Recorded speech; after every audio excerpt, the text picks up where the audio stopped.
Que la paix et la grâce de Dieu vous soient données, mes chers amis. Ebenezer, Ebenezer, jusqu'ici, l'Éternel nous a secourus. Nous sommes encore contents d'être avec vous à l'heure de votre émission Études bibliques avec le pasteur Claude Emmanuel Camille. Aujourd'hui, nous sommes le dimanche 15 décembre 2024. Nous pouvons dire Ebenezer, Ebenezer, jusqu'ici l'Éternel nous a secourus, le Seigneur nous a gardés en vie. Oui, 12 mois. 12 mois et l'année va prendre fin dans quelques jours et nous allons rentrer dans une nouvelle année. Et je prie le Seigneur pour que l'année 2025, comme il me l'avait dit pour certains, que cette année 2025 soit l'année de votre percée, puisque l'année 2024, le Seigneur a mis sur votre route des personnes, des contacts. C'était l'année des ouvertures. Et l'année 2025, le Seigneur va se servir de ces contacts pour vous propulser dans votre destinée. Négligez pas, il ne faut pas négliger les rencontres. Des fois, des rencontres, une simple rencontre peut cacher derrière, et cette rencontre, une grande ouverture. Cette personne peut être utilisée par Dieu pour vous ouvrir des portes. Donc, nous sommes très contents aujourd'hui, ce soir, pour être avec vous, pour le partage, mes chers amis, de la parole de Dieu. Ce soir, nous allons faire une étude sur comment servir le Seigneur. Comment servir le Seigneur? Que nous dit la Bible sur le service que nous donnons au Seigneur? Pouvons-nous servir le Seigneur comme nous le souhaitons, comme nous le voulons? Est-ce qu'il n'y a pas des principes à respecter? Est-ce que c'est nous? Est-ce que nous devons nous-mêmes, si je peux le dire ainsi, et mettre les règles ou dire à Dieu, voilà comment nous allons te servir? Ou est-ce que c'est Dieu qui nous donne les règles, qui nous donne les principes pour le servir? Donc, on n'a pas besoin de faire une longue histoire. La réponse, c'est Dieu qui dicte comment nous devons le servir. Mais des fois, nous ignorons ce que nous devons faire pour servir le Seigneur. Des fois, nous servons le Seigneur avec nos propres désirs, avec notre propre volonté, et nous ignorons ce que le Seigneur demande. Mes chers amis, cette étude sera une étude assez importante pour vous, pour votre marche avec le Seigneur. Donc, nous ne pouvons pas servir le Seigneur en dehors de sa parole. Nous ne pouvons pas servir le Seigneur en dehors de sa volonté, mes chers amis. Nous devons servir le Seigneur à partir en harmonie avec sa volonté. Nous devons servir le Seigneur. Notre service doit être en harmonie, pour ne pas dire que notre service doit se synchroniser. Notre service doit s'imbriquer dans la volonté du Seigneur, et c'est à ce moment que nous pouvons plaire au Seigneur, mes chers amis. Il y a un passage assez important. Regardez, c'est Deutéronome 10, le verset 12 à 13. Que nous dit Deutéronome 10, verset 12 à 13? Je lis pour vous, j'espère que vous avez votre Bible. C'est une étude biblique, il faut toujours avoir votre Bible en main, ou bien votre Bible normale, ou bien votre Bible électronique.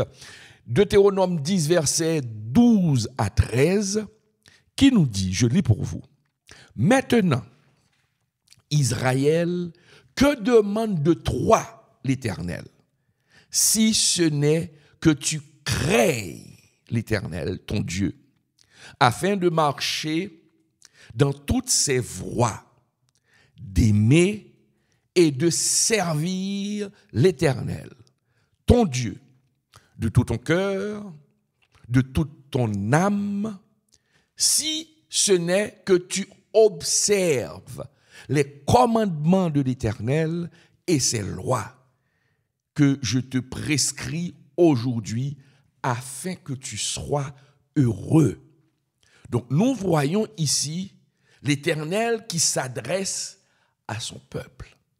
L'Éternel qui dit au peuple d'Israël, « Voilà ce que je veux de toi. Ce que je veux de toi, c'est que tu me craignes, que tu marches dans toutes mes voies, d'aimer et de servir l'Éternel, et aimer le Seigneur de tout ton cœur, de toute ton âme. » Regardez ce qu'il dit au peuple, il faut observer les commandements de l'Éternel. Ce passage, mes chers amis, résume en gros la façon dont nous devons servir le Seigneur. Nous allons ce soir décortiquer, nous allons décrypter ce passage et pour voir, après l'avoir fait, vous allez voir, est-ce que vous êtes dans la bonne voie? Est-ce que vous êtes en train de bien servir le Seigneur? C'est à vous de le savoir après la fin de cette étude, mes chers amis. Donc, nous voyons, mes chers amis, le peuple de Dieu, le peuple d'Israël, il a été témoin de la puissance de l'Éternel. Ce peuple, mes chers amis, a vu, il a observé comment le Seigneur l'a libéré à bras étendus du joug des Égyptiens, mes chers amis. Donc le Seigneur, il a fait quelque chose pour le peuple. Et Dieu s'est servi de son serviteur, Moïse, pour libérer le peuple. Et Dieu a envoyé Moïse devant Pharaon pour demander à Pharaon de laisser partir son peuple. Et pourquoi le peuple devait partir? Pourquoi le peuple devait laisser l'Égypte? Pourquoi Dieu voulait que son peuple soit libéré? Est-ce que Dieu voulait libérer son peuple pour permettre au peuple de vivre en pleine liberté seulement? Non. Libérer le peuple afin que le peuple puisse venir me servir. Je vais vous donner la liberté à condition de me servir. C'est ce que dit la parole de Dieu. Et nous le lisons, mes chers amis, regardons cette conversation de Moïse avec Pharaon, mes chers amis, que l'on trouve dans Exode 5, versets 1 à 3. Regarde ce que dit Moïse à Pharaon. Moïse et Aaron se rendirent ensuite auprès de Pharaon et lui dirent: « Ainsi parle l'Éternel, le Dieu d'Israël. Laissez aller mon peuple pour qu'il célèbre au désert une fête en mon honneur. » Donc vous voyez, c'est ce que Dieu demande. Laisse partir mon peuple pour qu'il aille fêter, pour qu'il organise une fête en mon honneur. Pharaon répondit, il était très arrogant celui-là: « Qui est l'Éternel pour que j'observe ou pour que j'obéisse à sa voix, en laissant aller Israël. Je ne connais point l'Éternel, et je ne laisserai point aller Israël. Ils dirent, le Dieu des Hébreux nous est apparu. Permets-nous de faire 3 journées de marche dans le désert pour offrir des sacrifices à l'Éternel, afin qu'il ne nous frappe pas de la peste ou de l'épée. Laissez partir le peuple pour que le peuple aille offrir des sacrifices à l'Éternel, pour que le peuple aille servir l'Éternel. Dieu voulait libérer son peuple, mes chers amis. Dieu voulait libérer son peuple pour que son peuple puisse aller le servir. Je ne sais pas ce que Dieu a fait pour vous ou pour toi, mon ami. Mais si Dieu vous a libéré de l'emprise du diable, si Dieu vous a sauvé, Dieu ne sauve jamais sans demander quelque chose en retour. Dieu sauve toujours une personne pour que Dieu puisse montrer la différence qui existe entre les chaînes du diable, entre l'esclavage que nous impose le diable et Dieu lui-même lorsqu'il nous appelle. Lorsque Dieu nous appelle, il nous appelle à la liberté. Il nous libère. Il nous sauve. Mais la raison pour laquelle il nous sauve, c'est pour le servir, pour être un instrument dans sa main contre le royaume des ténèbres.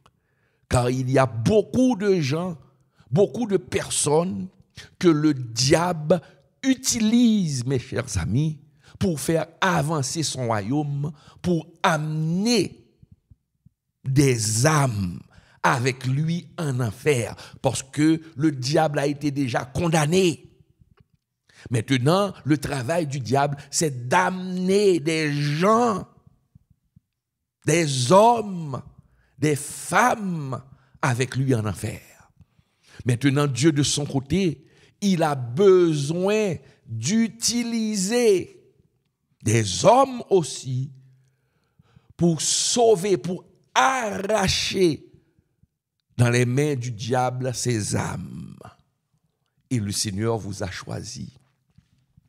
Et c'est pourquoi le Seigneur vous libère. Et c'est pourquoi le Seigneur vous donne la liberté pour le servir. Maintenant, comment servir le Seigneur? Comment servir le Seigneur? Comment nous allons servir le Seigneur, mes chers amis? Et c'est ce que nous allons voir. Pouvons-nous servir Dieu n'importe comment? Nous allons voir, mes chers amis. Donc, nous venons de voir, c'était une parenthèse pour appliquer ce que nous venons de lire dans votre vie. Donc, Dieu vous a appelé pour le servir. Comment servir Dieu? De la même façon que Dieu a appelé Israël pour le servir. Et nous allons voir les conditions que Dieu a mis devant Israël pour le servir. Et puisque notre Dieu, c'est le même hier, aujourd'hui et éternellement, les conditions qu'il a données à son peuple Israël, ce sont les mêmes conditions qu'il nous donne aujourd'hui pour le servir, pour être un instrument entre ses mains, pour être un instrument entre les mains du Seigneur, mes chers amis. Donc, nous comprenons, mes chers amis, nous comprenons que Moïse avait demandé au peuple, il avait demandé à l'Égypte de laisser partir son peuple pour que le peuple aille servir le Seigneur, mes chers amis. Je vous rappelle que le peuple d'Israël avait passé plus de 430 ans, alors plus de 400 ans, au total 430 ans en esclavage, mes chers amis. Et Dieu voulait libérer son peuple. Mais pourquoi il voulait le libérer? Pour que le peuple aille le servir. Mais surtout, le peuple, après 430 ans, mes chers amis, après 430 ans, le peuple s'était habitué aux coutumes de l'Égypte. Le peuple était en quelque sorte souillé par les mauvaises pratiques de l'Égypte. Le peuple adorait les faux dieux de l'Égypte. 430 ans, ce peuple a fini par adopter certaines pratiques, les lois diaboliques de l'Égypte. Alors Dieu voulait libérer son peuple pour que le peuple aille le servir, mais le peuple ne devait pas servir le Dieu, son Dieu, avec les vieilles pratiques de l'Égypte. Et c'est pourquoi Dieu allait dicter à son peuple sa loi. Dieu allait dire au peuple d'Israël, voilà comment vous devez me servir. Vous ne devez pas me servir comme vous aviez l'habitude de servir le peuple et les dieux de l'Égypte. Moi, je suis le vrai Dieu et je suis un Dieu saint, mes chers amis. Donc, c'est là que le peuple, Dieu voulait donner sa loi, ou encore ses lois au peuple, pour montrer à Israël comment servir le Dieu d'Israël, mes chers amis. Et Dieu a donné sa loi au peuple, et le peuple devait obéir. Mais mes chers amis, malgré que Dieu a donné sa loi, et le peuple avait dit, mes chers amis, nous allons obéir. Nous allons obéir à Dieu. Lorsque Dieu a fini de décrire la façon dont le peuple devait le servir, Dieu avait donné les 10 commandements, ce qu'on appelle le décalogue, mes chers amis, où il y avait beaucoup de lois, des principes, mes chers amis. Et ces lois-là, ces principes, on les retrouve dans le livre, mes chers amis, Lévitique. Une kyrielle de lois, une foultitude de lois que le peuple devait respecter. Et ces lois qui montraient au peuple comment servir le Seigneur. Mais que remarquons-nous? En dépit de ces lois, le peuple connaissait ces lois.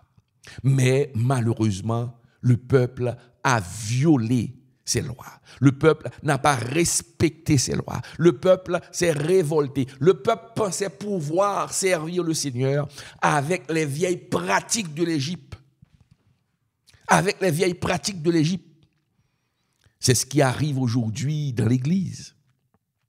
Beaucoup d'églises, beaucoup de chrétiens servent le Seigneur non pas à partir de ses lois, non pas à partir de sa volonté, mais les gens prennent plaisir aujourd'hui de servir le Seigneur à partir de leur propre volonté, à partir des pratiques du monde. C'est ce qu'avait fait Israël. Israël, au lieu d'observer, la parole de Dieu, il a préféré servir les causes, mes chers amis, du diable, tout en servant le Seigneur, tout en prétendant servir le Seigneur. Ce genre de service, le Seigneur rejette ce service. Le Seigneur rejette ce culte d'un revers de la main, mes chers amis. Donc le peuple allait violer les principes, les lois de l'Éternel, mes chers amis. Et à cause de cette conduite malhonnête de la part du peuple Israël, Dieu allait monter au créneau pour dénoncer le péché du peuple, mes chers amis. Mais Dieu avait promis aux descendants, aux ancêtres, avait promis à Abraham, avait promis à Jacob, avait promis à Isaac qu'il amènerait, qu'il allait conduire son peuple à la terre promise. Et Dieu avait juré de garder sa parole. Dieu ne renie pas sa parole. Mais s'il y a quelques membre ou quelques groupes dans le peuple qui s'est révolté ou qui se sont révoltés contre le Seigneur, le jugement de Dieu allait tomber sur ces personnes. Le jugement de Dieu allait tomber sur ces personnes qui pensaient servir Dieu à partir de leurs propres principes. Et beaucoup ne sont pas rentrés. Beaucoup ne sont pas rentrés dans la terre promise, mes chers amis, à cause de leurs péchés. Ils sont morts au désert. Ils sont morts au désert. Mais Dieu a quand même respecté sa parole. Il a amené le peuple à Canaan, malgré le péché du peuple. Nous pouvons lire dans Deutéronome 9, verset 5, qui nous dit, non, ce n'est point à cause de ta justice et de la droiture de ton cœur que tu entres en possession de leur pays, mais c'est à cause de la méchanceté de ces nations que l'Éternel, ton Dieu, les chasse devant toi. Et c'est pour confirmer la parole que l'Éternel a juré à tes pères, à Abraham, à Isaac et à Jacob. Le Seigneur fait ce miracle, il entre le peuple dans la terre promise, non pas à cause de la droiture du peuple, parce que le peuple avait beaucoup péché, mais à cause de son nom. À cause de son nom. Pourquoi il a chassé les peuples? C'est parce que les peuples n'observaient pas les principes de Dieu. Ils se sont révoltés contre le Dieu créateur en adorant la créature. Et c'est la raison pour laquelle Dieu les a chassés devant le peuple d'Israël. Donc c'est pour montrer au peuple d'Israël que le fait de se conduire, le fait de prendre le contre-pied, le fait de, je dirais même, de violer la loi de Dieu, cela attire vers vous le jugement de Dieu. Et c'est ce qui est tombé sur ces peuples païens. Dieu les a chassés pour donner à son peuple Israël les terres de ces peuples. Et le peuple devait comprendre que ces peuples ont été chassés parce qu'ils violaient la volonté de Dieu. Donc il devait apprendre que si nous violons la volonté de Dieu, nous-mêmes, nous allons aussi subir le jugement de Dieu. Donc, nous voyons dans Deutéronome 9, verset 5, le Seigneur dit clairement au peuple qu'il ne devait pas rentrer en possession de cette terre à cause de la multitude des péchés du peuple. Mais Dieu l'a fait à cause de son nom, mes chers amis. Donc, nous devons faire très attention, nous autres, si Dieu nous fait une promesse, pour que nous voyions cette promesse, pour que le péché ne constitue pas un obstacle pour bloquer votre délivrance. Ah, il ne faut pas dire, ah, même si je pêche, Dieu nous fait une promesse, il va l'accomplir quand même, car il respecte sa parole. Vous oubliez un détail. Beaucoup des membres du peuple sont morts dans le désert. Ils sont nombreux qui ont été tués dans le désert à cause de leur désobéissance. Ils n'ont pas vu. Les membres de ce peuple n'ont pas vu la concrétisation de la promesse. Donc si vous demeurez dans le péché, si vous péchez constamment, si vous vous sentez à l'aise, vous vous sentez confortable de mener une vie d'iniquité alors que tu es un chrétien, je vous assure que cette promesse, vous n'allez pas le voir. Vous n'allez pas voir cette promesse. Vous n'allez pas la toucher. Nous avons un exemple. À cause de la désobéissance de Moïse. Moïse qui a conduit ce peuple jusqu'à la porte de Canaan, mais Moïse n'a pas pu entrer. Pourquoi? Moïse n'a pas vu la promesse. Il n'a pas touché la promesse. Ou du moins, il n'a pas il n'est pas rentré dans la terre promise. Il a vu la promesse de loin. Pourquoi? Parce qu'il avait désobéi. Donc, ne pensez pas que si vous êtes en train de désobéir le Seigneur, et Dieu m'a fait une promesse et il va l'accomplir quand même. Non, vous vous trompez. Comme dirait le vieux proverbe français, vous êtes en train de vous fourrer le doigt dans l'œil. Vous êtes en train de vous fourrer le doigt dans l'œil. Dieu, c'est un Dieu saint. Il vous fait une promesse, mais vous devez rester dans l'obéissance pour servir le Seigneur. Et c'est ce qui s'est passé, mes chers amis. Et le Seigneur était tellement révolté contre le peuple, parce que le peuple avait tellement péché. Et c'est pourquoi beaucoup sont morts. Beaucoup sont morts dans le désert, parce qu'ils voulaient servir le Seigneur à partir de leurs principes. Beaucoup n'ont pas vu la promesse. Dieu était en colère. Dieu était en colère. Dieu était tellement en colère contre le peuple qu'il avait libéré. Que Dieu avait décidé, mais c'était un test que Dieu passait Moïse. Dieu avait décidé d'exterminer le peuple. Dieu avait dit à Moïse, écoutez, mon frère, je vais exterminer ce peuple parce que ce peuple au cou raide, je vais l'exterminer. Parce qu'il me désobéit. C'est un peuple ingrat qui ne se rappelle pas de ce que j'ai fait pour lui. OK. Et il avait dit à Moïse, écoutez, je vais te choisir 3 Moïse.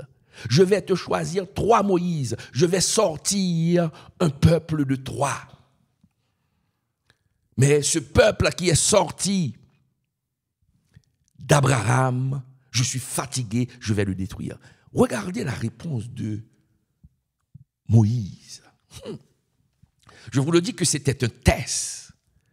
C'était un test de la part de Dieu pour voir la fidélité de Moïse, pour voir si Moïse aimait le peuple du Seigneur.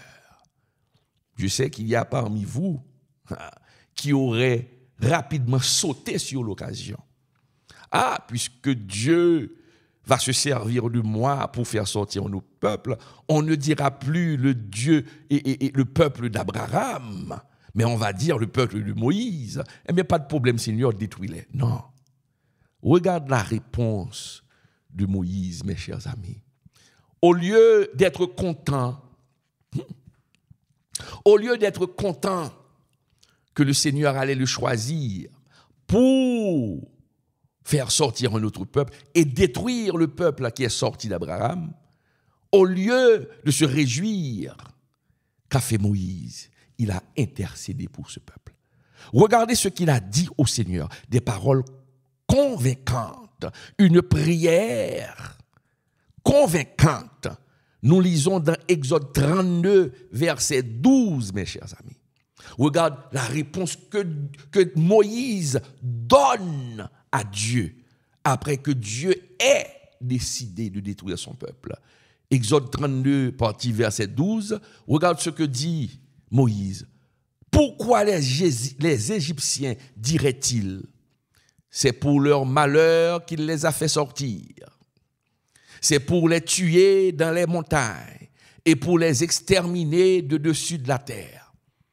Reviens. Ouais, c'est ce que dit Moïse. Regardez, Moïse dit, Seigneur, si tu tues ton peuple, les Égyptiens vont dire, mais c'est pour leur malheur, pourquoi leur Dieu les a libérés, c'est pour les tuer dans le désert. Et Moïse dit, reviens de l'ardeur de ta colère et repens-toi du mal que tu veux faire à ton peuple. Et puis Moïse de dire, souviens-toi d'Abraham, d'Isaac et d'Israël, tes serviteurs, auxquels tu as dit, en jurant par toi-même, je multiplierai votre postérité, car les étoiles, comme les étoiles du ciel, je donnerai à vos descendants tout ce pays dont j'ai parlé, et ils posséderont à jamais, Et l'Éternel se repentit du mal qu'il avait déclaré vouloir faire à son peuple. Alors vous voyez, l'intercession de Moïse. Moïse a dit non, si tu les détruis, c'est ton nom. C'est ton nom qui va être souillé. On va dire que c'est pour les tuer. Moïse a présenté une prière convaincante. Mais vous voyez, mais pourquoi Dieu était en colère? Parce que le peuple voulait servir Dieu à partir de sa propre volonté. Et le peuple ne tenait pas compte de la volonté de Dieu. Donc nous autres, si nous servons le Seigneur, nous devons servir le Seigneur en obéissant à sa parole, mes chers amis. En obéissant à sa parole. Et c'est la raison pour laquelle, mes chers amis, dans Deutéronome, Moïse a rappelé au peuple ce moment douloureux. Lorsque Moïse a dû intercéder pour le peuple d'Israël. Quelque temps plus tard, mes chers amis, Moïse a rappelé au peuple ce moment douloureux pour que le peuple se rappelle. Voilà ce que Dieu voulait faire, mais j'ai intercédé pour vous. Moïse a rappelé ça au peuple dans Deutéronome 9, verset 18. L'événement s'était passé dans Exode 32, 12, mais dans Deutéronome 9, verset 18, Moïse a rappelé au peuple sa désobéissance et son intercession pour ce peuple. Nous lisons dans Deutéronome 9, verset 18, qui nous dit « Je me prosternai devant l'Éternel, comme auparavant. Je me prosternai devant l'Éternel comme auparavant. 40 jours et 40 nuits, sans manger de pain et sans boire de l'eau, à cause de tous les péchés que vous aviez commis en faisant ce qui est mal aux yeux de l'Éternel. » Donc nous voyons, mes chers amis, Moïse rappelle au peuple. Et dans ce passage, on nous donne des détails. Lorsque Moïse a intercédé, Moïse avait passé 40 jours et 40 nuits sans manger de pain et de boire pour demander à Dieu de revenir sur sa décision de détruire le peuple. Vous voyez, le peuple qui voulait servir Dieu à partir de sa volonté, qui voulait plier Dieu pour faire de Dieu ce qu'il veut. Et c'est ce qui arrive aujourd'hui. Aujourd'hui, on ne sert pas Dieu à partir de la volonté de Dieu, à partir des principes du Seigneur Jésus-Christ. Mais beaucoup se servent du nom de Jésus. Beaucoup se servent du nom de Jésus pour exécuter leur propre agenda. Mais ils ne servent pas Jésus pour la cause du royaume de Dieu. Et c'est pourquoi le Seigneur juge ces malfaiteurs avec une Bible en main. Et c'est pourquoi le Seigneur les appelle des chiens. Le Seigneur les appelle des chiens. Des chiens. Oui, mes chers amis, nous devons obéir Dieu. Le service que nous offrons à Dieu, nous devons l'offrir dans l'obéissance de la parole de Dieu. Donc, pour ne pas tomber sous le jugement de Dieu, pour ne pas tomber encore sur le jugement de Dieu, Dieu avait une nouvelle fois réitéré à son peuple comment le servir. Et c'est ce que nous allons voir. Dieu a réitéré à son peuple comment le servir. Parce que, mes chers amis, je le répète, nous ne pouvons pas servir Dieu à partir de notre volonté. À partir de ce que nous voulons. Nous ne pouvons pas servir Jésus-Christ et penser pouvoir mettre Jésus dans une boîte et puis décider de faire de Jésus ce que vous voulez. Non. Le Seigneur, le Dieu d'Israël, pour sauver son peuple, pour ne plus avoir l'intention de le détruire, a réitéré, a dit à son peuple, voilà ce que vous devez faire pour me servir. Voici les exigences de Dieu pour son service. Le Seigneur allait le dire, mes chers amis. Et regardons ensemble les exigences de Dieu à partir du passage que nous avons lu au début de cette étude. Que dit, premièrement, regardez, ce que nous devons faire en servant le Seigneur, voici les exigences du Seigneur. Première exigence, la crainte de l'Éternel. La crainte de l'Éternel. Pour servir Dieu, il faut avoir la crainte de l'Éternel. C'est-à-dire respecter Dieu, se soumettre à lui. C'est ça la crainte. La crainte, ce n'est pas la peur. La crainte, c'est le respect que nous avons. Et c'est pourquoi dans le passage que nous avons lu, il est clairement dit, vous devez aimer le Seigneur. Et quand on aime le Seigneur, nous devons respecter. Quand on aime quelqu'un, vous devez le respecter. Vous aimez votre femme, mais vous respectez votre femme. Vous n'allez pas dire n'importe quoi à votre femme.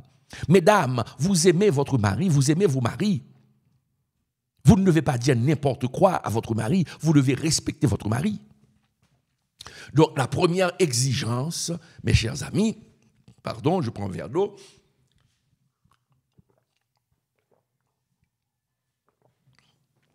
La première exigence, mes chers amis, c'est de craindre le Seigneur.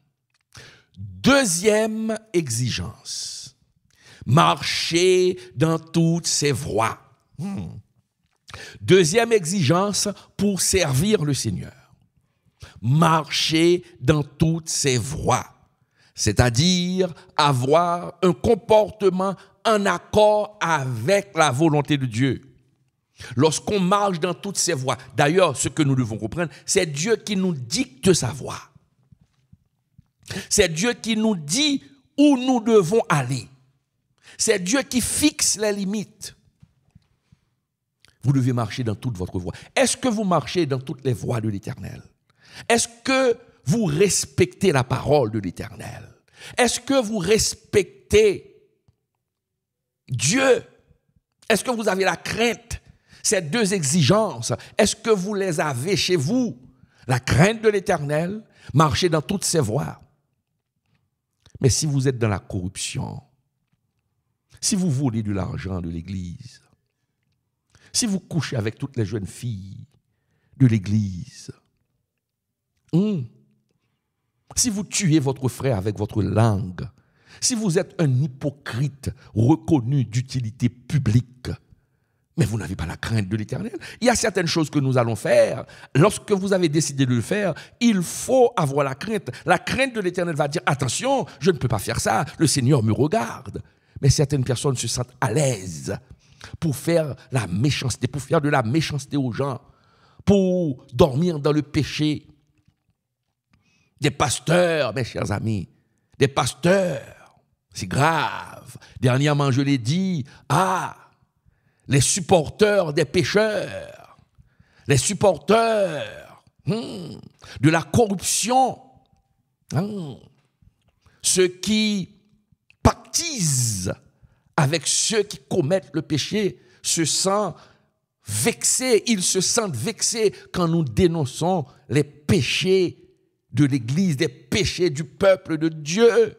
Ils se révoltent en disant que le pasteur est en train de faire des attaques personnelles. Non, je ne suis pas en train de faire des attaques personnelles contre personne. D'ailleurs, je ne vous connais pas.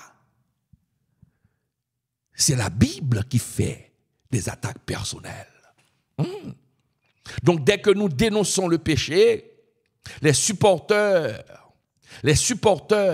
des chiens, les supporters des mauvais ouvriers le langage que j'ai, ce n'est pas mon langage. Ne dites pas que le pasteur Camille, vu son niveau, il ne peut pas avoir ce langage. Moi, je vois que le niveau de Dieu est beaucoup plus haut que le mien. Et le Dieu que nous servons traite les pécheurs, ceux qui prennent le plaisir dans le péché, il traite des pécheurs de chiens. Donc, écoutez, si le Dieu que je sers le répète, moi, c'est tout un plaisir de le répéter aussi. Des bandes de chiens qui commettent l'iniquité, qui refusent de se repentir. Ce sont des chiens. Donc nous devons marcher dans la voie. Lorsque nous ne marchons pas dans les voies de Dieu, si nous n'avons pas un comportement en accord avec la volonté de Dieu, nous violons la volonté de Dieu. Oh, sans hésitation, vous êtes des chiens. Deuxième niveau, deuxième exigence, marcher dans toutes ses voies. Dieu avait dit, il faut marcher dans toutes ses voies. Troisième exigence, l'aimer. Celui qui sert le Seigneur doit aimer le Seigneur. Ça veut dire, il faut s'attacher à lui et à lui seul. Vous devez aimer le Seigneur et vous devez vous attacher au Seigneur et vous attacher à lui seul. Lorsqu'on aime quelqu'un, nous ne violons pas la confiance de la personne. Lorsqu'on aime quelqu'un, on ne trahit pas cette personne. Donc vous devez aimer le Seigneur. À cause de l'amour que vous portez pour le Seigneur, il y a certaines choses que vous n'allez pas faire. Il y a certaines choses que vous n'allez pas faire et que vous n'avez pas le droit de faire. Est-ce que vous comprenez? Vous n'avez nullement le droit de le faire. Parce que vous êtes, mes chers amis, quelqu'un. Vous êtes une autre personne, une nouvelle créature. Quand on aime quelqu'un, on aime Dieu.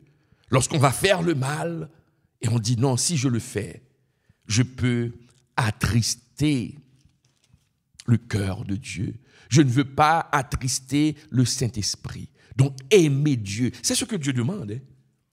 Nous venons de voir trois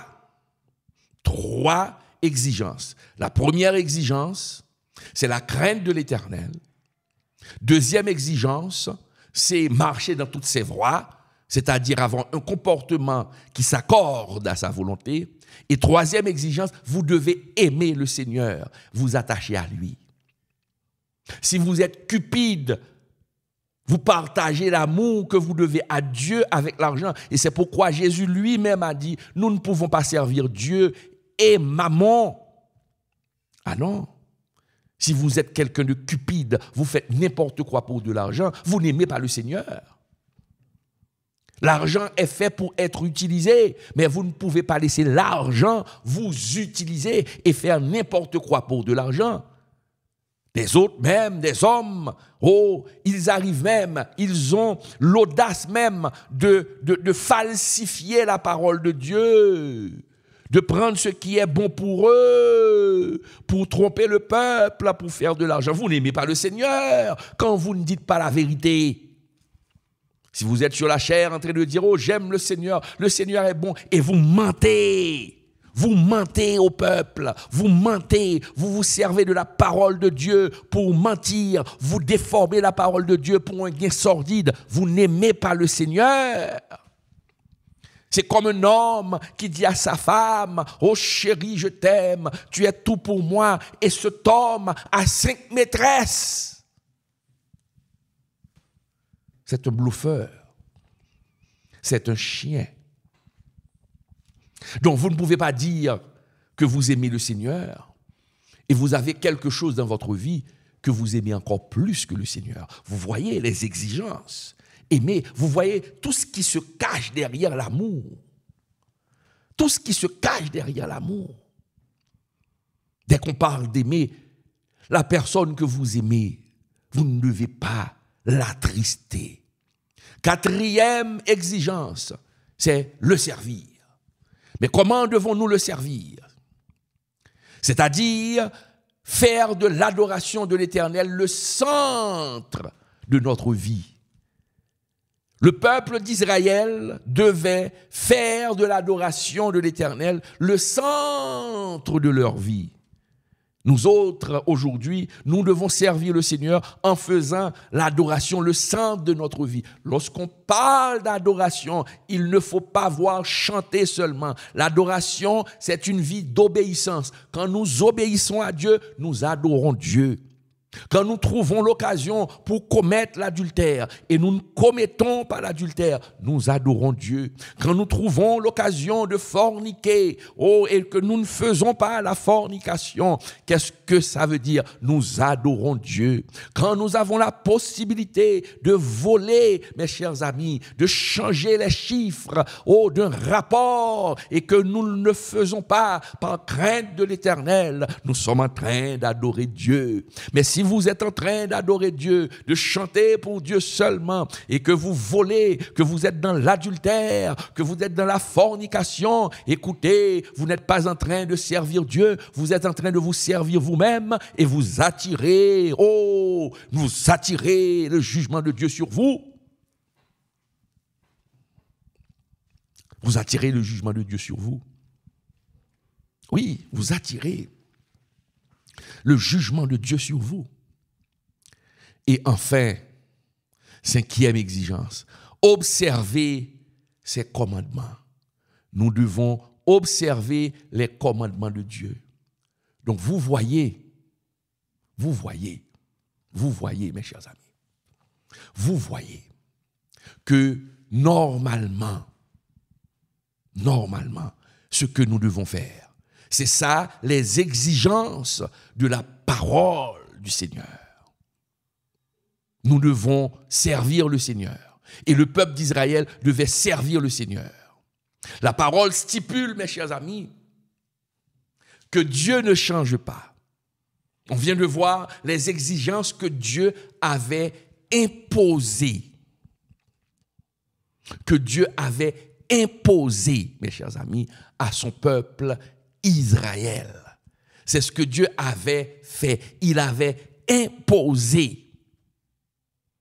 Et puisque notre Dieu ne change pas, ce qu'il avait exigé, mes chers amis, à son peuple, puisqu'il ne change pas, ce qu'il a exigé à son peuple, aujourd'hui, il l'exige à l'Église. Il l'exige aux chrétiens d'aujourd'hui. Il l'exige à vous qui servez le Seigneur. Et ce peuple acquis par le sang de Jésus, l'Église, doit aussi obéir à ses exigences. Vous devez craindre le Seigneur. Oui, vous devez craindre le Seigneur. Vous devez le servir. Vous devez obéir à sa parole. Vous devez obéir à sa parole. Mes chers amis, c'est une obligation de bien servir le Seigneur. Car lorsque nous servons le Seigneur à partir de notre volonté, nous venons de le voir, nous attirons le jugement de Dieu sur nous. Et c'est la raison pour laquelle il y a beaucoup de chrétiens de nos jours qui meurent dans des conditions vraiment suspectes. Car ils attirent. De même qu'il y a beaucoup des membres du peuple d'Israël qui sont morts dans le désert sans rentrer en Canaan. Il y a beaucoup de serviteurs de Dieu qui meurent aujourd'hui de façon suspecte parce qu'ils ont attiré le jugement de Dieu. Imaginez-vous, mes chers amis, des pasteurs, des leaders qui ont des concubines, alors qu'ils dirigent une église. Et des fois, la femme de ce pasteur est malade. Il y a même des femmes qui font une attaque de stroke parce que elles ont quelque chose en elles qu'elles ne peuvent pas exprimer quand elles constatent la conduite de leur mari. Un mari qui donne à sa femme une maîtresse, qui a une maîtresse, et que cet homme qui se dit homme de Dieu est sur la chair chaque dimanche en train de prêcher, et sa femme sait pertinemment que cet homme qui est en train de prêcher, son mari a une maîtresse. Cette femme ne va pas se porter bien. Elle ne va pas se porter bien. Elle ne va pas se sentir à l'aise. Elle va être malade.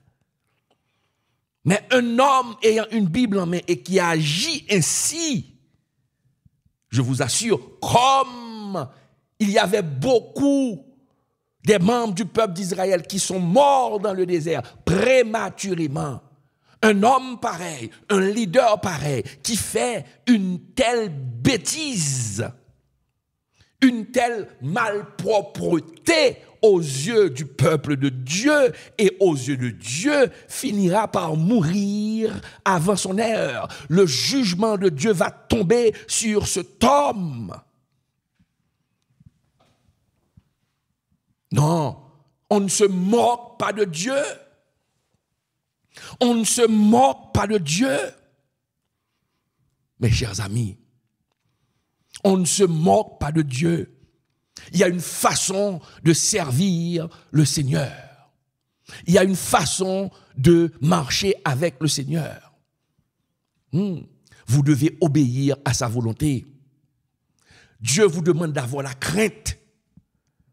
Mais avoir un tel comportement, vous n'avez pas la crainte de l'Éternel. Vous servez le Seigneur tout en ayant des maîtresses. Vous n'avez pas la crainte de l'Éternel. Vous n'êtes pas en train de servir le Seigneur. Vous êtes en train de vous servir et de servir la cause du diable.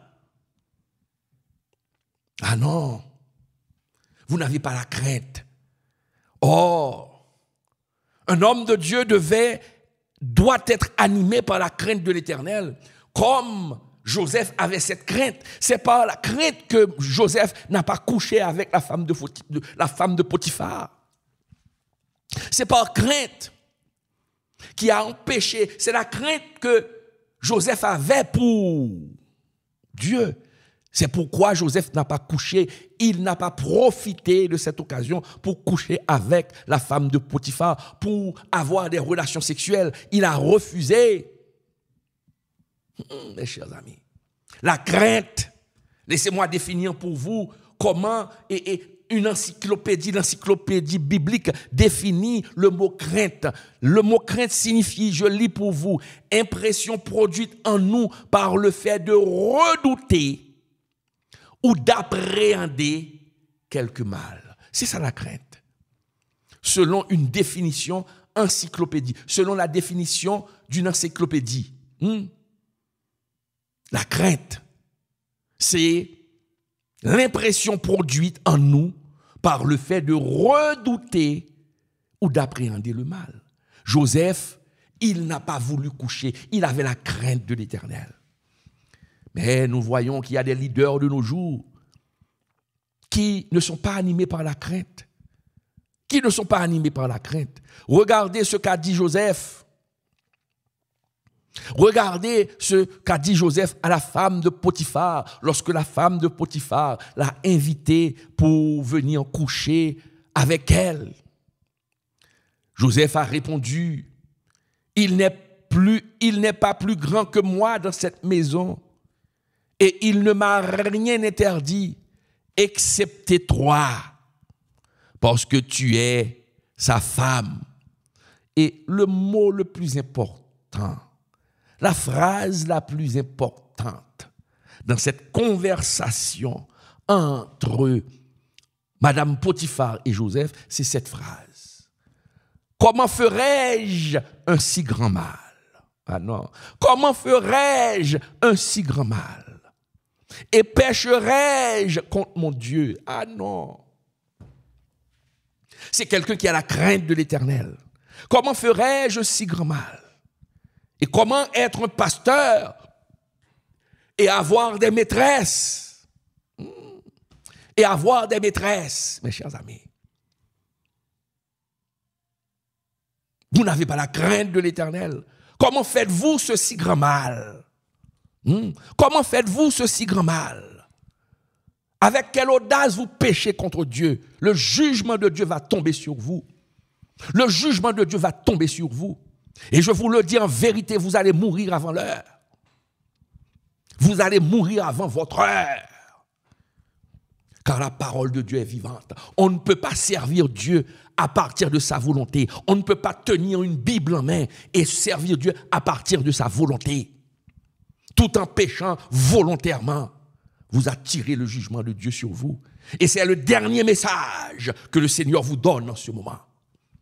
Vous, pasteur, leader, vous n'êtes pas tombé sur cette étude par hasard. C'est un dernier avertissement que le Seigneur vous donne. Si vous ne vous repentez pas, vous allez mourir. Et dans de mauvaises conditions. Car on ne se moque pas de Dieu. Ce qu'un homme aura semé, il le récoltera. En dépit des messages que vous avez reçus, vous faites la sourde oreille. Il va arriver un moment où le Seigneur va aussi faire la sourde oreille. Et le jugement va tomber sur vous. Il faut vous repentir. Donc, nous ne pouvons pas faire ce mal. Voilà, vous ne pouvez pas agir comme ça.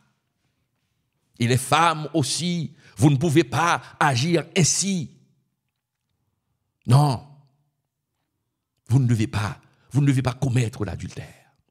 Tout en servant le Seigneur. Il faut obéir. Il faut adopter, mes chers amis, le comportement de Joseph et prouver à Dieu que nous avons la crainte de lui, que nous l'aimons. Quand nous montrons à Dieu que nous avons la crainte pour lui, c'est prouver à Dieu notre amour pour lui. Notre amour pour lui. Nous ne pouvons pas, mes chers amis, déclarer être au service du Seigneur et n'avoir aucun respect pour lui. Ah, mes chers amis, quelle serait, c'est la question qu'on doit se poser, quel serait, mes chers amis, votre sentiment si votre servante vous manquait de respect alors qu'elle est à votre service? Quel serait votre sentiment? Vous embauchez quelqu'un pour travailler à la maison, c'est votre servante, c'est votre serviteur, et ce serviteur qui est à votre service vous manque de respect. Quels seraient vos sentiments? C'est la même chose, mes chers amis, pour Dieu. Vous êtes au service de Dieu et vous manquez de respect à Dieu. Si votre servante vous manque de respect, si votre serviteur vous manque de respect, qu'est-ce que vous allez faire? Vous allez renvoyer la servante, vous allez renvoyer le serviteur. Mais que va faire le Seigneur quand vous manquez de respect au Seigneur pendant que vous faites son service? Il vous mettra dehors, il va vous envoyer là où il y a des graissements de dents.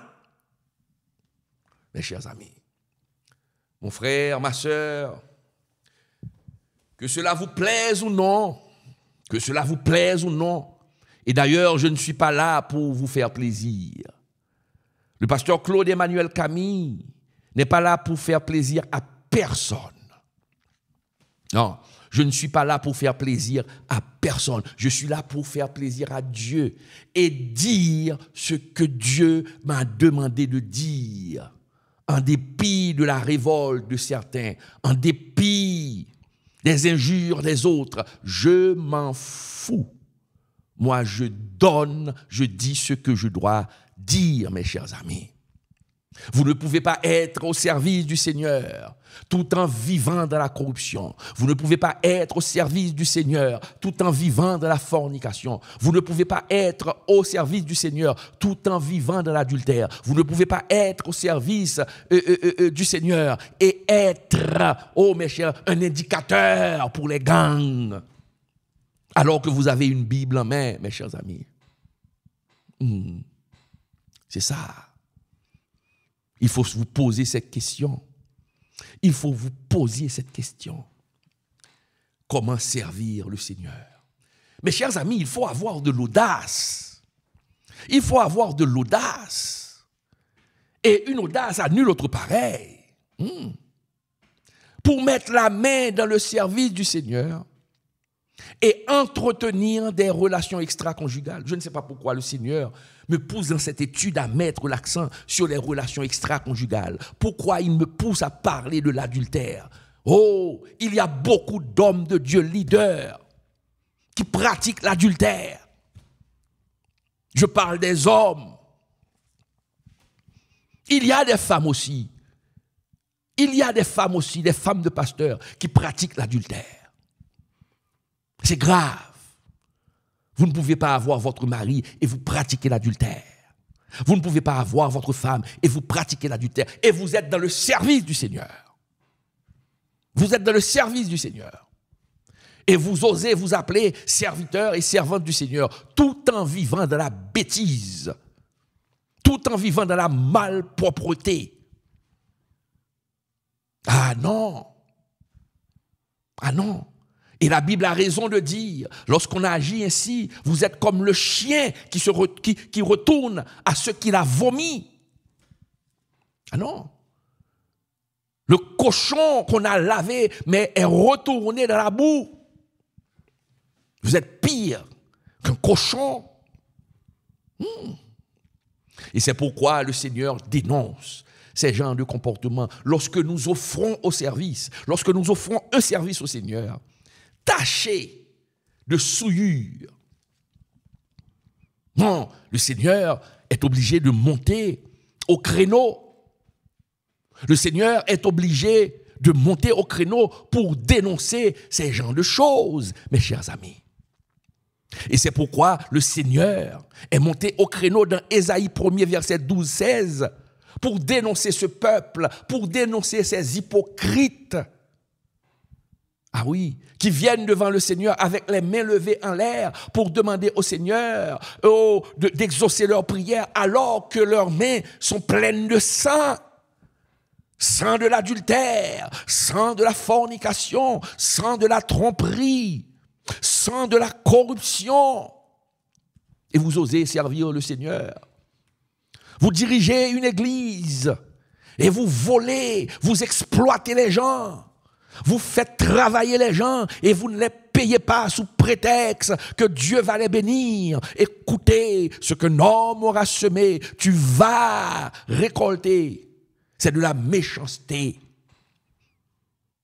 La crainte, aimer le Seigneur. Si vous aimez le Seigneur, vous devez aimer les brebis. Et si vous aimez les brebis, si les brebis sont sur une mauvaise voie, il faut les rappeler. Mais tout ce qui vous intéresse, c'est la laine des brebis, mais les brebis ne vous intéressent pas. Tout ce qui vous intéresse, ce n'est pas le peuple de Dieu, ce n'est pas l'âme du peuple, mais c'est le contenu de la bourse ou des valises ou bien des poches de ce peuple. Ah non, on ne peut pas servir Dieu dans ces conditions-là. La parole est claire. La parole est claire, mes chers amis. Nous ne pouvons pas servir Dieu dans ces conditions-là. Nous ne pouvons pas servir Dieu dans ces conditions-là. Et c'est pourquoi Dieu dénonce ces gens de culte. Nous offrons des cultes.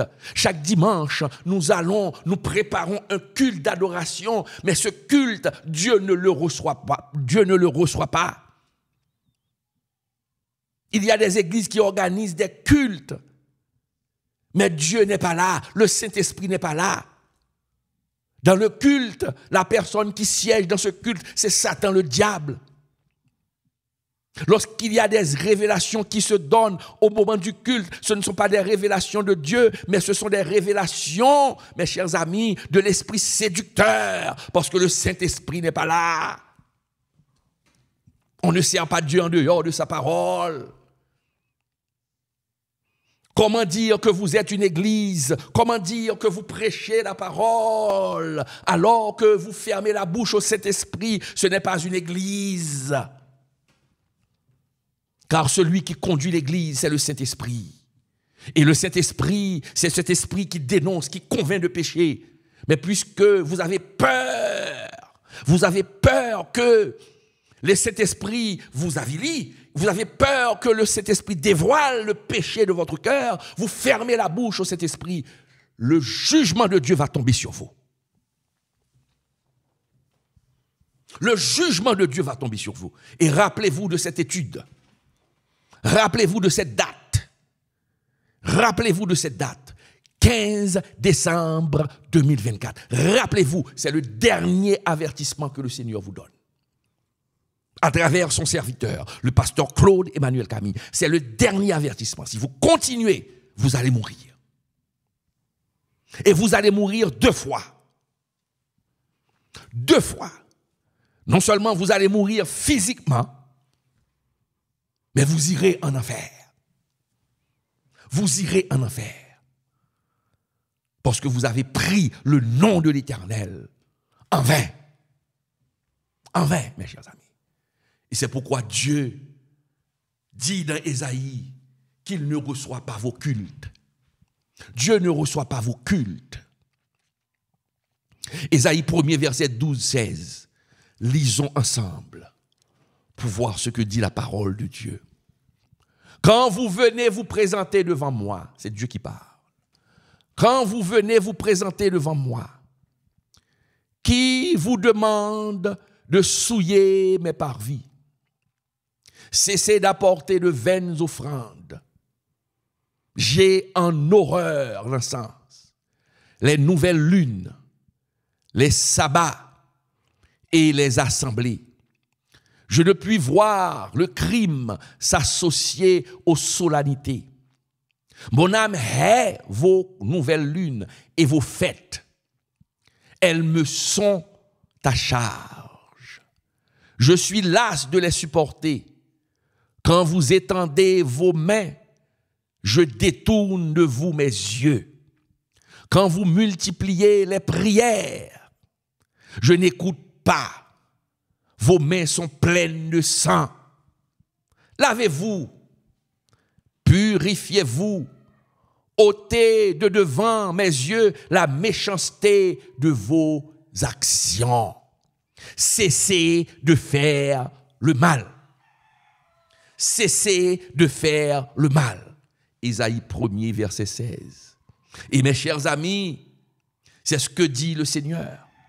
Si nous prions le Seigneur tout en faisant le mal, ce que nous dit la Bible, voilà ce que nous dit la Bible. Voici encore ce que nous dit la Bible. Proverbe 28, verset 9. Si quelqu'un détourne l'oreille pour ne pas écouter la loi, sa prière même est une abomination. Sa prière même est une abomination. Qui veut dire, si vous demeurez dans le péché et que vous continuez à prier le Seigneur chaque dimanche, que vous continuez à lever la main devant le Seigneur chaque dimanche, vous insultez Dieu. Et au lieu de recevoir une bénédiction, vous allez recevoir la malédiction.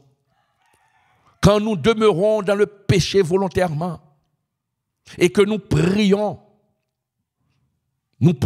le Seigneur pour qu'il nous délivre alors que nous sommes esclaves du péché. Mais nous ne demandons pas la libération du péché, mais nous demandons à Dieu une délivrance matérielle tout en vivant dans le péché.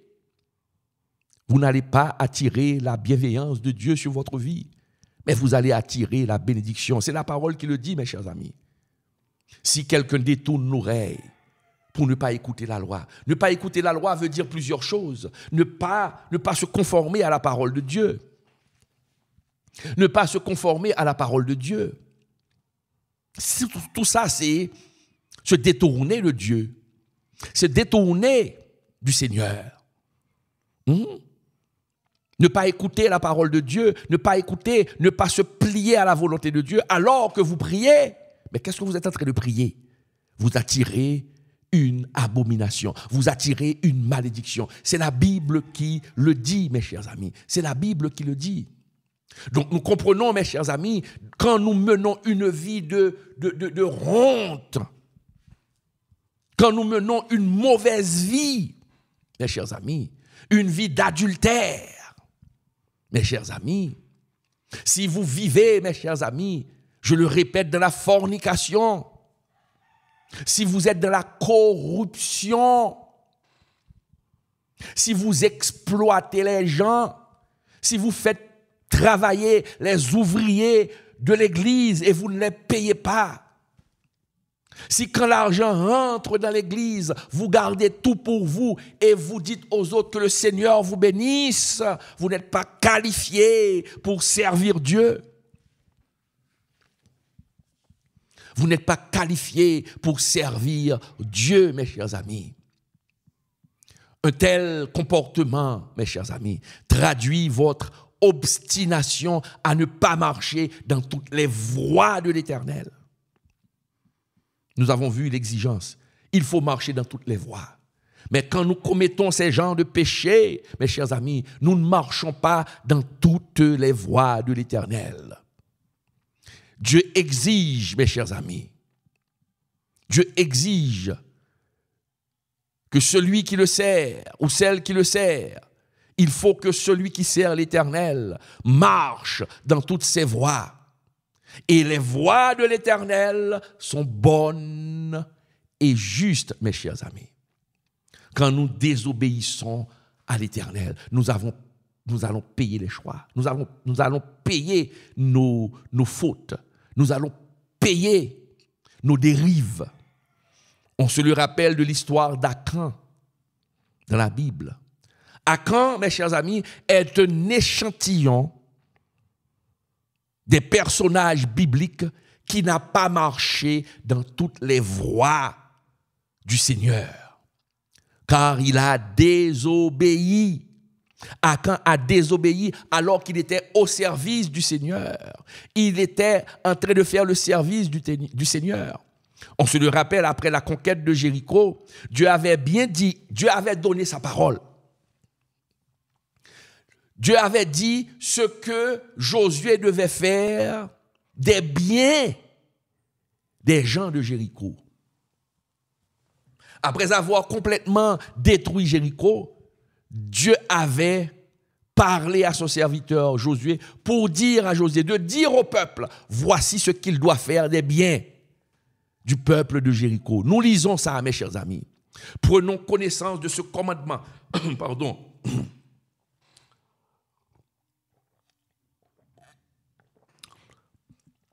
Prenons connaissance de ce commandement. Josué 6, verset 19. Josué 6, verset 19. Tout l'argent et tout l'or, tous les objets d'airain et de fer, tous les objets d'airain et de fer seront consacrés à l'Éternel et entreront dans le trésor de l'Éternel. Voilà. Dieu avait dit tout l'or, tout l'argent et tout l'or, tous les objets d'airain du peuple de Jéricho seront consacrés à l'Éternel et entreront dans le trésor de l'Éternel. Mes chers amis, en dépit de cet ordre, mes chers amis, formel de la part de Dieu, en dépit de cet ordre formel, Akan s'était laissé emporter, mes chers amis, par la convoitise. Ah, il a désobéi. Il était en train de servir Dieu tout en le désobéissant. Il a volé ce qui appartenait à Dieu. Et la conséquence de ce péché, mes chers amis, vous la connaissez tous, mes chers amis. Le peuple d'Israël qui avait vaincu Jéricho allait tomber devant un petit peuple, allait être battu par un petit peuple appelé Haï. Et mes chers amis, quand Josué a remarqué cette défaite, Josué était complètement troublé. Seigneur, je ne comprends pas. Nous avons battu, nous avons remporté la victoire sur un grand peuple, le peuple de Jéricho. Mais comment ça se fait-il que tu nous abandonnes devant un petit peuple et ce petit peuple nous avilit? Mes chers amis, Dieu a révélé à Josué, qu'il y avait un interdit. Dieu avait clairement dit à Josué, les objets entreront dans le trésor de l'Éternel. Le trésor de l'Éternel. Mais mes chers amis, mais malheureusement, Akan a pris, a violé le commandement de l'Éternel. Il a pris l'argent pour lui et sa famille, mes chers amis. Il a pris l'argent qui était destiné à l'Éternel. Il a pris l'argent et a gardé l'argent pour lui et sa famille. Les conséquences, mes chers amis, furent catastrophiques pour Akan et sa famille. Akan a été tué parce qu'il servait le Seigneur en dehors de la volonté du Seigneur. En dehors de la volonté du Seigneur, mes chers amis. Akan était un mauvais serviteur. Akan était un voleur. Mes chers amis, quand nous servons le Seigneur, pour servir Dieu, pour vraiment s'impliquer, mes chers amis, dans le service de Dieu, nous ne pouvons pas faire n'importe quoi. Nous ne pouvons pas servir Dieu en dehors de ses voies. Je suis désolé. Il faut vous corriger. Ne soyez pas des Akans en plein 21e siècle, mes chers amis. Ne soyez pas des Akans dans votre assemblée. Pasteur, ne soyez pas un Akan dans votre assemblée. Oh, femmes de pasteur, ne soyez pas un Akan dans votre assemblée. Ne volez pas l'argent de l'Église. Ne volez pas l'argent de l'Église. Ne prenez pas l'argent de l'Église comme votre possession personnelle. Ne laissez pas vos enfants gaspiller l'argent de l'Église. Vous allez attirer la malédiction sur vous, leader de l'Église. Et c'est ce qui est arrivé au prophète Élie, qui avait normalement toléré ses enfants à faire le mal. Non. Nous devons servir Dieu dans la crainte de l'Éternel. Nous devons soumettre nos enfants. Nous devons soumettre nos enfants à la parole de Dieu.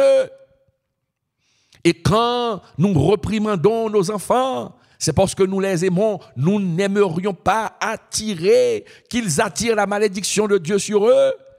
Si votre enfant ou si vos enfants gaspillent l'argent de l'Église, pillent l'argent de l'Église, font beaucoup de péchés dans l'Église et que vous fermez votre bouche, vous ne les aimez pas.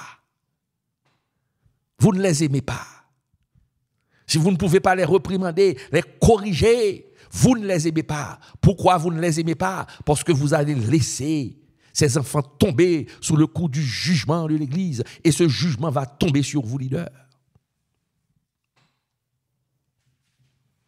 L'argent de l'Église n'est pas votre propriété privée. Vous ne pouvez pas l'utiliser comme bon vous semble. Comme bon vous semble, mes chers amis. Les fonds de l'Église sont destinés pour répondre aux besoins de l'Église. Comme payer l'électricité, payer les impôts de la maison de Dieu, payer, mes chers amis, les ouvriers qui travaillent, à faire une bonne gestion. Mais si vous êtes un mauvais gestionnaire, si vous gaspillez les biens de Dieu, car vous êtes l'intendant des biens de Dieu, ce n'est pas votre bien. Vous devez bien gérer ce qui n'est pas à vous. Mais si vous le faites ainsi, si vous ne gérez pas bien la maison de l'Éternel, l'Éternel, mes chers amis, va vous demander des comptes. Le Seigneur va vous demander des comptes si vous gérez vraiment mal la maison de l'Éternel. Le Seigneur va vous demander des comptes. Les fonds de l'Église, il faut bien gérer les fonds de l'Église. Mes chers amis, nous devons agir, nous devons savoir comment obéir, mes chers amis, comment obéir à la parole de Dieu et comment servir le Seigneur. Le Seigneur nous le montre. Le Seigneur nous dicte. Nous avons la Bible. Nous devons scruter la parole de Dieu pour voir si notre comportement est correct. Et des fois, Dieu nous aime tellement, il ne nous laisse même pas aller dans la Bible. L'Esprit, son Esprit qui est en nous, comme une sonnette d'alarme, nous dit non, ce que vous faites là n'est pas bon. Ce que vous faites là n'est pas bon, mes chers amis. Ce que vous faites là n'est pas bon. Donc le Seigneur vous appelle à vous corriger. Comment servir le Seigneur, mes chers amis. Nous devons, mes chers amis, nous impliquer dans la maison du Seigneur. Nous devons nous impliquer avec amour, mes chers amis, dans le service du Seigneur. Nous devons nous impliquer dans le service du Seigneur avec amour, en respectant les principes, en obéissant aux principes de Dieu et non selon nos principes, mes chers amis. Je le répète, pour servir le Seigneur, vous devez servir le Seigneur. Vous devez le servir, mes chers amis, dans la crainte. Et vous devez marcher dans ses voies. Vous devez être sincère. Vous devez être sincère avec le Seigneur. Vous ne devez pas être un hypocrite, car le Seigneur, c'est lui qui sonde les cœurs et les reins. Nous devons aimer le Seigneur. Il est dit dans la parole de Dieu, dans Exode 20, verset 3, « Tu n'auras pas d'autre Dieu devant ma face. » C'est ce que dit le Seigneur. « Tu n'auras pas d'autre Dieu devant ma face. » C'est ce que dit le Seigneur. Donc, nous ne devons pas avoir d'autre Dieu, mes chers amis. Nous devons obéir à Dieu. Dieu exige de nous qu'il soit l'objet unique de notre adoration. Tu n'auras pas d'autre Dieu. Si l'argent se met entre vous et Dieu, non, tu as un autre Dieu. Si tu pratiques l'adultère, tu as un autre Dieu.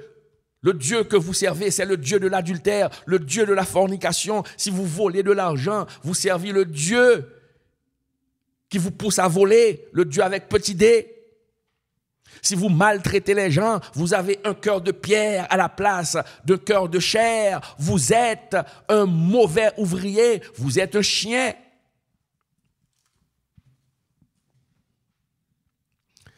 Attention, Dieu déteste l'idolâtrie. Et tout ce que vous aimez plus que Dieu constitue de l'idolâtrie, mes chers amis. Celui qui adore l'argent aujourd'hui, la cupidité,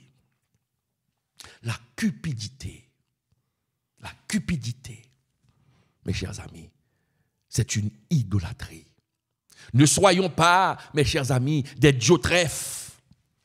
Ne soyons pas des Diotrephes. Diotrephe, nous le rappelons, Diotrephe, nous trouvons l'histoire de Diotrephe dans 3 Jean 1. Diotrephe était un ouvrier, un chien qui n'aimait pas la parole de Dieu et qui détestait ceux qui disaient la vérité. Diotrephe était un chien. Ne vous laissez pas envahir par l'esprit de Diotrephe. Diotrephe était dans l'église en train de servir Dieu, mais ne servait pas vraiment Dieu, mais il servait ses propres intérêts. Il travaillait pour l'ennemi de Dieu, le diable. Diotrephe. Ne soyons pas des Diotrephes, mes chers amis. Ne soyons pas des Diotrephes. Dieu veut vous délivrer, mes chers amis. Regardez ce que Dieu dit des personnes qui peuvent l'adorer, des personnes qui peuvent le servir. Dans le psaume 24, il est dit, Celui qui pourra monter à la montagne de l'Éternel. Celui qui a les mains innocentes et le cœur pur. Celui qui ne livre pas son âme au mensonge et qui ne jure pas pour tromper. Il obtiendra la bénédiction de l'Éternel, la miséricorde du Dieu de son salut. Vous voyez comment servir Dieu. Vous devez servir Dieu avec les mains innocentes et le cœur pur. Vous devez servir Dieu avec innocence et le cœur pur. Vous devez avoir un cœur pur. Un cœur pur, mes chers amis. Celui qui a les mains innocentes et le cœur pur. C'est comme ça que nous devons servir le Seigneur. C'est comme ça que nous devons marcher dans l'obéissance à la parole du Seigneur. Servir le Seigneur avec un cœur pur, mes chers amis. C'est ce que nous dit la parole de Dieu, mes chers amis. Si vous marchez dans la désobéissance, mes chers amis, vous n'allez pas recevoir la bénédiction de Dieu. Si vous êtes injuste, regardez ce que dit la parole de Dieu. Les injustes n'hériteront pas le royaume de Dieu. Nous lisons ça dans 1 Corinthiens 6, versets 9 et 11. Ne savez-vous pas que les injustes n'hériteront point le royaume de Dieu? Ne vous y trompez pas, j'aime cette parole.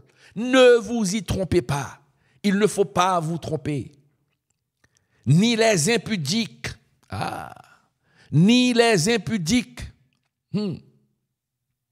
ni les idolâtres, ni les adultères, ni les efféminés, ni les infâmes, ni les voleurs, ni les cupides, ni les ivrognes, ceux qui boivent beaucoup, ni les outrageux, ni les ravisseurs n'hériteront le royaume de Dieu. Et c'est là ce que vous étiez, quelques-uns d'entre vous. Mais vous avez été lavés et vous avez été sanctifiés. Mais vous avez été justifiés au nom du Seigneur Jésus-Christ et par l'Esprit de notre Dieu. 1 Corinthiens 6, verset 9. Vous devez fuir le mal. La Bible nous montre comment servir le Seigneur. Et ce sont ces principes que vous devez observer. Est-ce que vous observez ces principes que nous venons de voir dans cette étude? Si vous observez ces principes, mes chers amis, gloire à Dieu. Nous disons gloire à Dieu. Et ces services, et le service, vous offrez un service agréable au Seigneur. Mes chers amis, que le Seigneur vous bénisse. Ça a été pour nous un plaisir d'être avec vous ce soir pour l'étude biblique. Et nous avons vu ce soir comment servir le Seigneur. Comment servir le Seigneur.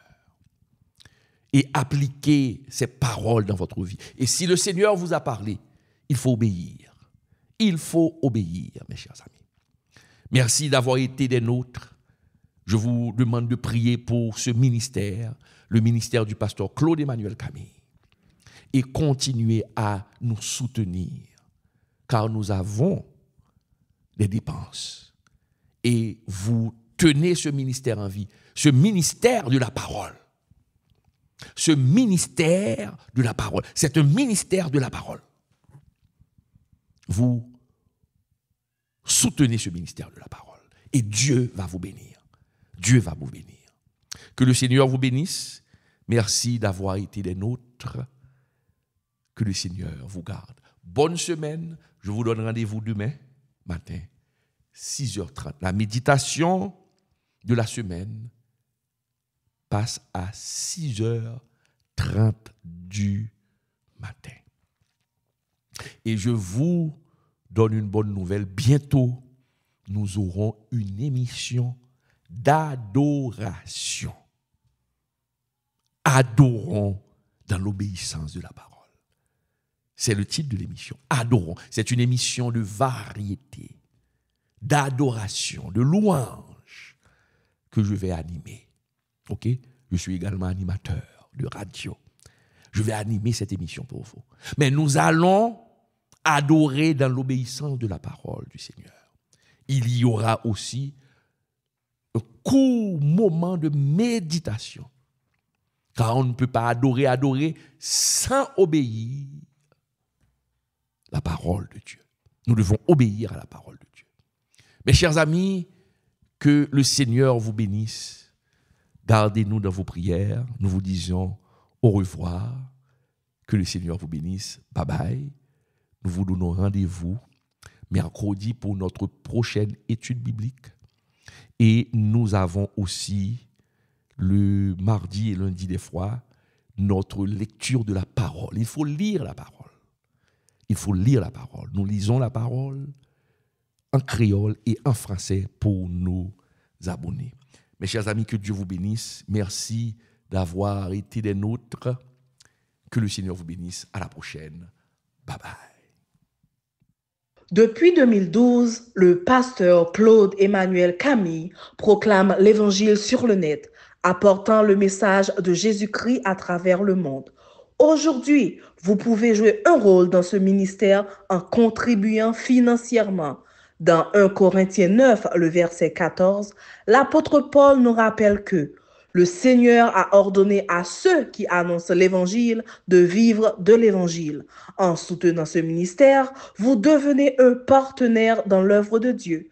Pour vos contributions, vous pouvez utiliser le zèle au numéro 772 256 79 11. Pour Moncash et TapTapSend au 509 37 80 28 68. Pour d'autres moyens, contactez personnellement le pasteur Claude Emmanuel Camille sur WhatsApp au 509 42 43 85 58 pour continuer à partager la vérité de Jésus-Christ et toucher encore plus de vies. Votre soutien est précieux. Ensemble, prêchons l'Évangile sans compromis.